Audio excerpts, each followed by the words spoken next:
بسم اللہ الرحمن الرحیم۔ پیارے دوستو، ایک حافظ قرآن لڑکی پر کپڑا دھونے پر عذاب کیوں آیا اور اس کی میت کو واشنگ مشین کے ساتھ ہی دفن کرنا پڑا؟ آخر اس معمولی سی بات پر اس پر اللہ کا اتنا دردناک عذاب کیوں آیا؟ جب لوگوں کو اس کی حقیقت پتہ چلی تو سب کی چیخ نکل گئی۔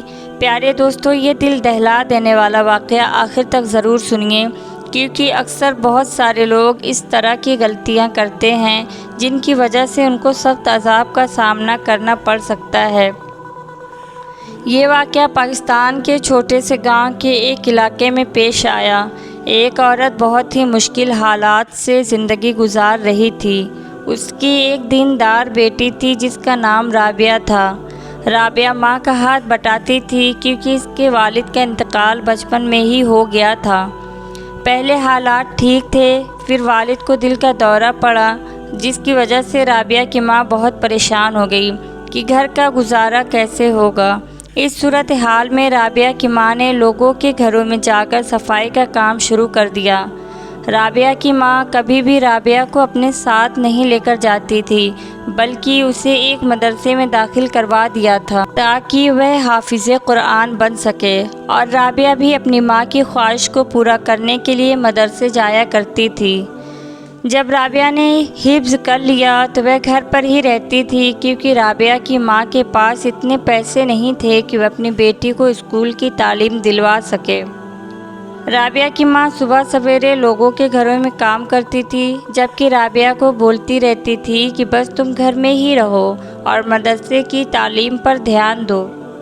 یوں ہی دن گزرتے گئے۔ ایک دن اچانک رابعہ کی ماں لوگوں کے گھروں سے کام کر کے واپس آ رہی تھی۔ راستے میں پتھر سے ٹھوکر لگنے کی وجہ سے وہ زمین پر بہت بری طرح سے گر گئی، جس کی وجہ سے اس کی کمر میں شدید قسم کا جھٹکا لگا۔ اب تو رابعہ کی ماں سے چلنا تو دور کی بات تھی، اٹھ کر بیٹھا بھی نہیں جاتا تھا۔ ڈاکٹر نے رابعہ کی ماں کو آرام کرنے کا مشورہ دیا، اور یہ وقت تھا جب رابعہ اور اس کی ماں دونوں ہی بہت زیادہ گھبرا گئی تھی کہ اب کیا ہوگا، ہمارا گھر کیسے چلے گا، اب کیا کیا جائے۔ اگر رابعہ کے ساتھ ایسا معاملہ ہوتا تو گھر کا گزارا ہوتا رہتا، لیکن اگر اس کی ماں بستر سے لگ گئی تو پہلے تو 2 وقت کی روٹی مل جایا کرتی تھی، لیکن اب تو وہ بھی مشکل ہو رہی تھی۔ تبھی ایک دن رابعہ نے اپنی ماں سے بات کی، امی جان، اگر آپ چاہیں تو میں آپ کی جگہ دوسروں کے گھروں میں جا کر کام کر لیتی ہوں۔ رابعہ کی ماں نے فوراً انکار کرتے ہوئے کہا کہ نہیں، میں تمہیں دوسروں کے گھروں میں کام کرنے کیسے دے سکتی ہوں، آج کل بھلائی کا زمانہ کہاں رہا۔ لیکن کیونکہ گھر کے حالات بہت خراب ہو چکے تھے اور اس نے اپنی ماں کو بہت سمجھایا، آخرکار اس کی ماں نے اجازت دے ہی دی۔ اب رابعہ برقع پہن کر لوگوں کے گھروں میں جا کر کام کرنے لگی۔ پہلے وہ ایک بنگلے میں جاتی تھی جہاں پر وہ جا کر تمام کام کیا کرتی تھی۔ ایک دن اسے ایک اور کام مل گیا، اسی طرح اس نے 3-4 گھروں کا کام بھی اٹھا لیا۔ جب رابعہ کی ماں نے دیکھا کہ اس نے اتنا کام شروع کر دیا ہے تو وہ بہت پریشان ہو گئی اور رابعہ کو بولی کہ اپنی جان پر اتنا بوجھ بنا رہی ہو، لیکن رابعہ نے اپنی ماں کو سمجھایا، امی میں ہر گھر میں 2-2 گھنٹے کام کر لیتی ہوں، اس سے کوئی نقصان نہیں ہوتا، الٹا میرے پیسے بہت اچھے بن جاتے ہیں۔ رابعہ نے اپنی ماں کو 1 مہینے میں کمائے ہوئے پیسے دکھائے تو وہ بہت خوش ہوئی۔ دن یوں ہی گزرنے لگے۔ رابعہ اپنی ماں کی جگہ لوگوں کے گھروں میں جا کر کام کرنے لگی۔ وہ کچن کے کاموں سے لے کر کپڑے دھونے تک کا سارا کام خوشی خوشی کرتی تھی۔ اپنے گھر میں رہتے ہوئے رابعہ نے کبھی کسی کام کو ہاتھ نہیں لگایا تھا، لیکن کسی قسمت نے اسے اس دوراہے پر لا کر کھڑا کر دیا تھا۔ بغیر کسی شکوے کے وہ تمام کام خوشی خوشی کرتی تھی، خاص طور پر کپڑے دھونے والے۔ بنگلے کی مالکن کو رابعہ کی یہی کہتی تھی کہ مالکن جی پہلے تو میں کپڑے دھو لوں۔ مالکن بھی آرام سے اسے اجازت دے دیتی تھی، اور یوں رابعہ 2-2 گھنٹے میں خوشی خوشی کپڑے دھوتی ہوئے کپڑوں کو اچھی طرح سے مل مل کر دھونے لگی تھی، اور اس کے دھلے ہوئے کپڑے بہت اجلے اور صاف ہوتے تھے۔ یہ دیکھ کر مالکن رابعہ کی بہت خوش ہوتی اور بہت تعریف کرتی اور کہتی تھی، تم اپنی امی سے بھی زیادہ اچھے کپڑے دھوتی ہو، بے شک تمہاری امی ٹھیک ہو جائیں اور دوسروں کے گھروں کا کام بھی لے لیں، لیکن میرے گھر کے کپڑے تو تم ہی دھویا کرو گی۔ رابعہ اپنی تعریفیں سن کر بہت خوش ہو جایا کرتی تھی۔ رابعہ کی امی نے جو محسوس کیا تھا کہ رابعہ خوشی خوشی لوگوں کے گھروں میں کام کر رہی ہے اور کوئی مسئلہ نہیں ہے اور مالکن بھی اس کے ساتھ ٹھیک ہے، تو وہ بھی مطمئن ہو گئی۔ ابھی بھی رابعہ کی ماں اتنی زیادہ ٹھیک نہیں ہوئی تھی کہ وہ گھر سے باہر جا سکے، لیکن رابعہ ہر مہینے کی آخری تاریخ میں سارے تنخواہ اپنی امی کے ہاتھ پر رکھ دیتی تھی۔ رابعہ کی ماں نے جو اتنے زیادہ پیسے دیکھے تو حیران رہ گئی اور رابعہ سے کہنے لگی، ارے رابعہ، تم نے تو 5 لوگوں کے گھروں کا کام جا کر کیا ہے، لیکن یہ تنخواہ تو اس کے مقابلے میں بہت ہی زیادہ ہے۔ رابعہ نے اپنی ماں کی بات سنی تو اسے تسلی دیتے ہوئے کہنے لگی، امی، دراصل بات یہ ہے کہ میں گھر کی صفائی کے علاوہ چھوٹے چھوٹے کام بھی کر لیتی ہوں، جس کی وجہ سے مالکن بھی خوش ہو جاتی ہے اور مجھے 3000 اضافے دے دیتی ہے، اس لیے میرے پاس پیسے آ جاتے ہیں۔ رابعہ کی ماں یہ سن کر دکھی ہوئی کہ میری بیٹی، جو کہ ابھی 19 سال کی ہے اور کبھی اس نے گھر کا کام بھی نہیں کیا، لیکن اب روٹی کمانے کے لیے رات دن محنت کر رہی ہے اور اتنا زیادہ کام کرنا پڑتا ہے، لیکن رابعہ کا چہرہ تو بالکل خوشنما نظر آتا تھا کیونکہ اسے اس کام سے محبت ہو گئی تھی۔ یوں ہی رابعہ کی امی نے اپنی بہن کے بیٹے کے ساتھ رابعہ کی منگنی کر دی۔ اب رابعہ اپنے ان پیسوں سے اپنا جہیز بنانے لگی اور تھوڑی ہی مدت میں اس کی تمام ضروری چیزیں خرید کر اس نے اپنا جہیز بنا لیا۔ شادی کی تاریخ بھی رکھ دی گئی تو رابعہ نے اپنے ہونے والے سے یہ شرط رکھی کہ میں اپنی امی کو بھی اپنے ساتھ لے کر آؤں گی۔ یہ بات سن کر رابعہ کا ہونے والا شوہر بولا کہ ٹھیک ہے، مجھے کوئی بھی اعتراض نہیں ہے۔ رابعہ کے ہونے والے شوہر کی اماں کا انتقال ہو چکا تھا، اس لیے اسے کوئی اعتراض نہیں تھا۔ ماں نے اپنی بیٹی کو بہت سمجھایا کہ بیٹی، تم کیسی باتیں کر رہی ہو، کسی بھی بیٹی کی ماں اس کے ساتھ جا کر سسرال میں نہیں رہتی، لیکن رابعہ نے ضد کر لی تھی کہ میں جب تک شادی نہیں کروں گی، جب آپ میرے ساتھ میرے سسرال نہیں آئیں گی، تب تک میں شادی نہیں کروں گی۔ یہ رابعہ کی ضد تھی۔ رابعہ کی امی کو اس کی ضد ماننی پڑی اور یوں رابعہ کی شادی کے بعد رابعہ کے ساتھ ہی رہنے لگی۔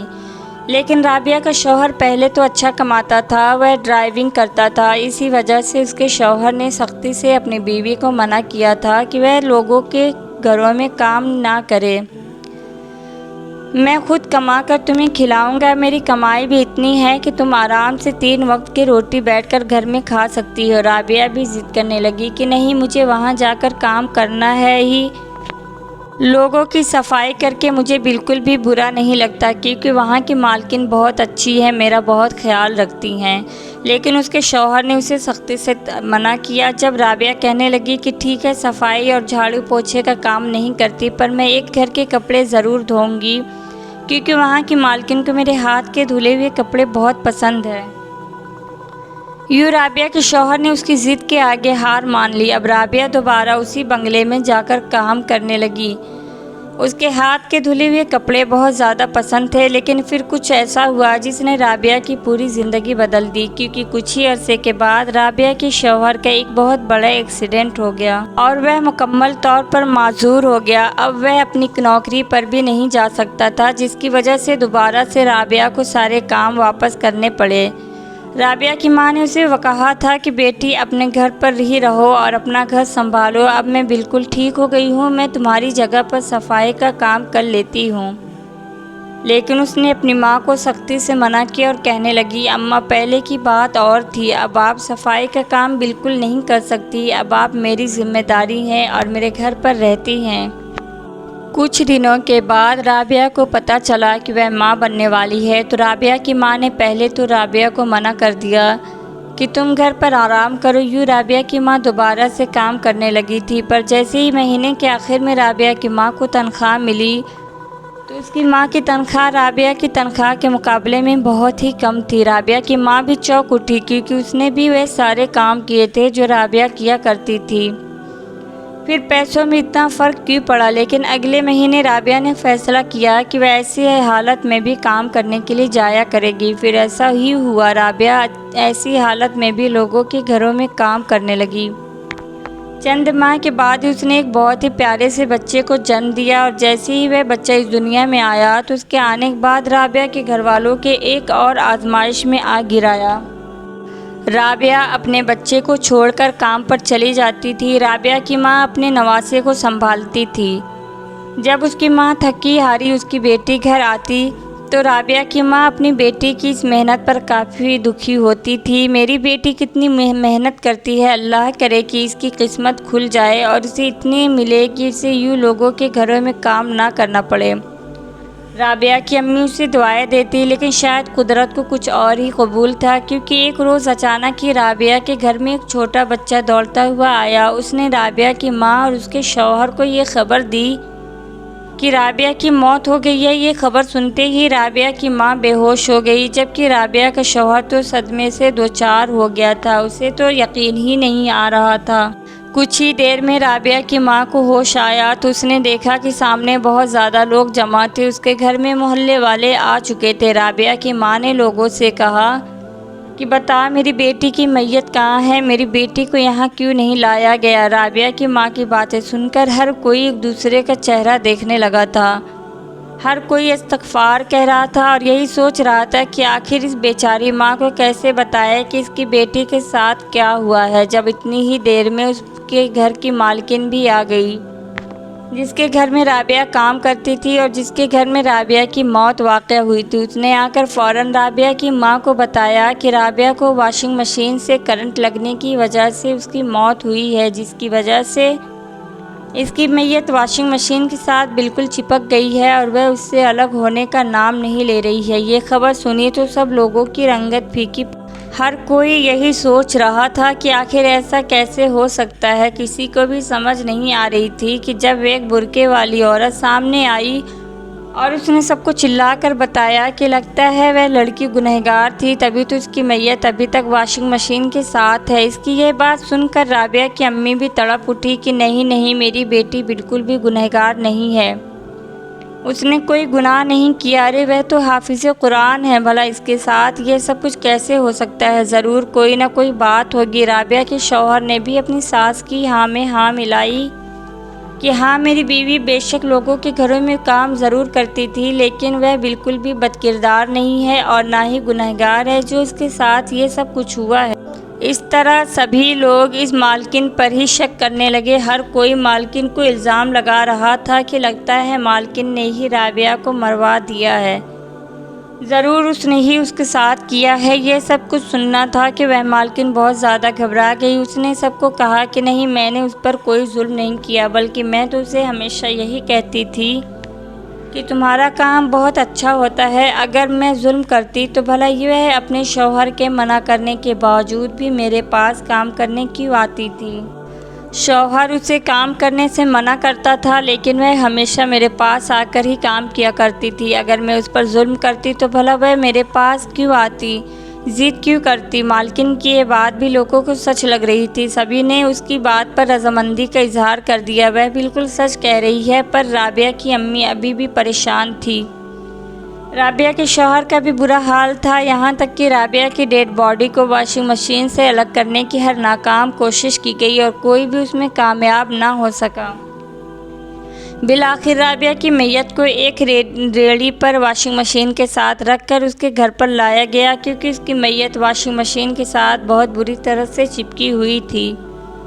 جب محلے والوں نے یہ منظر دیکھا تو سب استغفار کرنے لگے۔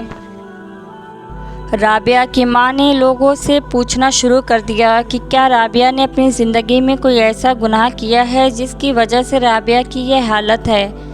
رابعہ کی ماں سوچ میں پڑ گئی تھی، لیکن اسے کوئی ایسا لمحہ یاد نہیں آیا جس میں اس کی بیٹی نے کوئی ایسا گناہ کیا ہو۔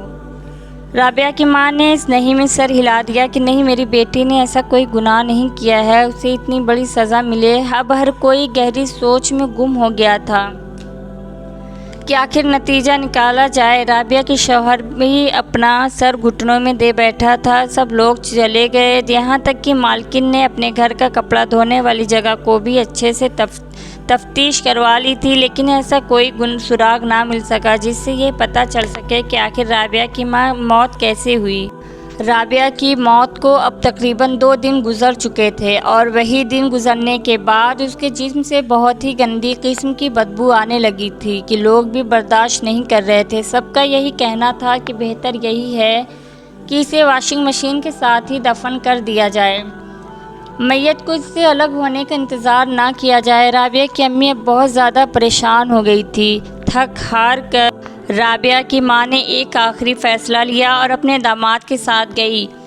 اس نے کہا کہ بیٹا، مجھے تو لگتا ہے کہ معاملہ بہت ہی زیادہ سنجیدہ ہے۔ ہمیں ایسا کرنا چاہیے کہ کسی بزرگ یا عالم دین کے پاس اس بات کا ذکر کرنا چاہیے، اس سے پوچھنا چاہیے کہ آخر اب ہم کیا کریں، ہمیں کوئی فیصلہ سنائے۔ اس کے شوہر نے بھی حامی بھری اور پھر وہ ایک جامعہ کے بہت بڑے مفتی صاحب کے پاس گئے اور اس معاملے کے بارے میں بتایا۔ مفتی صاحب نے رابعہ کے گھر آنے کا فیصلہ کیا۔ مفتی صاحب جیسے ہی رابعہ کے گھر آئے، رابعہ کی ماں نے ساری داستان مفتی صاحب کے آگے بیان کی۔ پہلے تو مفتی صاحب نے افسوس کا اظہار کیا، پھر گہری سوچ میں کھو گئے۔ انہوں نے اپنی آنکھوں سے وہ منظر دیکھ لیا تھا کہ کیسے رابعہ کی میت واشنگ مشین کے ساتھ چپکی ہوئی تھی۔ اس کے بعد وہ رابعہ کی امی سے پوچھنے لگے کہ آخر رابعہ نے اپنی زندگی میں کوئی ایسا گناہ کیا تھا جو رابعہ کی موت کا ایسا سبب بنا دیا۔ رابعہ کی امی نے نئی میں سر ہلایا۔ اس کا شوہر بھی کہنے لگا کہ میری بیوی بالکل گنہگار نہیں تھی، وہ بے گناہ ہے، لیکن ہمیں سمجھ نہیں آ رہا ہے کہ آخر اس کی میت واشنگ مشین کے ساتھ کیوں چپکی ہوئی ہے۔ مفتی صاحب نے ان دونوں کی بات کو نرمی اور تحمل سے سنی اور کہنے لگے، عام طور پر یہ ایسے شخص کے ساتھ ہوتا ہے جس نے کوئی بہت بڑا گناہ کیا ہو اور اس گناہ کی کسی کو بھی خبر نہ ہو۔ مجھے لگتا ہے کہ اگر کرنٹ لگنے کی وجہ سے اس کی موت ہوئی ہے اور اس کا وجود واشنگ مشین کے ساتھ چپکا ہوا ہے تو یقیناً اس نے اسی جگہ پر کوئی گناہ کیا ہوگا۔ یہ بات سنتے ہی رابعہ کی امی کے ساتھ رابعہ کے شوہر کے بھی پیروں کے تلے زمین کھسک گئی۔ وہ دونوں مفتی صاحب کو حیران کی نظروں سے دیکھنے لگے۔ رابعہ کے شوہر مفتی صاحب سے بولا کہ مفتی صاحب، آپ یہ کیسے بات کر رہے ہیں؟ میری بیوی اتنی نیک ہے، وہ ایسی حرکت نہیں کر سکتی ہے۔ مفتی صاحب نے اسے کہا، گناہ کی نیت کسی بھی قسم کی ہو سکتی ہے۔ پھر مفتی صاحب نے رابعہ کی ماں سے ایک سوال کیا، کیا آپ مجھے بتا سکتی ہیں کہ رابعہ کتنے گھروں میں کام کرتی تھی؟ کیونکہ رابعہ کے ساتھ اپنی زندگی کا ایک عرصہ گزارا ہے تو ضرور کچھ نہ تو ایسا گناہ ہوا ہوگا، یا پھر کہیں ایسا تو نہیں کہ وہ لوگوں کے گھروں میں جا کر کام کرتی تھی تو کیا پتہ اس نے غلطی سے کسی کی کوئی چیز چرا لی ہو۔ رابعہ کی ماں نے فوراً کہا کہ نہیں، میری بیٹی نے کبھی چوری نہیں کی تھی اور میں نے اس کی ایسی تربیت نہیں کی۔ مفتی صاحب نے کہا، کیا پتہ آپ کچھ بول رہی ہو یا کبھی آپ نے کچھ ایسا محسوس کیا ہو کہ معمول کے سے ہٹ کر اس کا برتاؤ الگ ہو، یا پھر کوئی آپ نے اس میں تبدیلی محسوس کی ہو، یا کوئی ایسا دن جب آپ کو لگا ہو کہ رابعہ بہت زیادہ خوش ہو۔ اس کی ماں نے کہا کہ میری بیٹی تو ہر وقت ہی خوش رہتی تھی، وہ لوگوں کی بہت مدد کرتی تھی۔ اس کی ماں نے ایک بار پھر یہی کہا کہ نہیں، میں نے اپنی بیٹی میں کوئی تبدیلی محسوس نہیں کی۔ یہ کہہ کر رابعہ کی ماں پھوٹ پھوٹ کر رونے لگی۔ مفتی صاحب نے رابعہ کی ماں سے ایک آخری سوال کیا، کیا آپ مجھے یہ بتا سکتی ہیں کہ رابعہ مہینے میں کتنا کما لیتی تھی؟ تو رابعہ کی ماں نے خوشی خوشی کہہ دیا کہ میری بیٹی مہینے میں بہت زیادہ کما لیتی تھی، کبھی کبھار تو اس کے پاس بہت زیادہ پیسے آ جاتے تھے۔ میں بھی اس سے پوچھتی تھی کہ آخر تمہارے پاس اتنے زیادہ پیسے کہاں آتے ہیں؟ تو وہ خوشی سے مجھے بتانے لگی کہ دراصل میں بہت زیادہ کام اٹھاتی رہتی ہوں اور چھوٹے موٹے کام بھی کر دیتی ہوں، ابھی تو مالکن مجھے اضافی پیسے دے دیتی تھی۔ یہ سن کر مفتی صاحب کے چہرے کا رنگ اڑ گیا تھا، انہیں دال میں کچھ کالا لگ رہا تھا۔ تبھی وہ کہنے لگے، کیا آپ مجھے رابعہ کی اس مالکن کے گھر لے جا سکتی ہیں جہاں رابعہ کی موت ہوئی ہے، کیونکہ یہ راز اب وہاں جا کر کھلے گا۔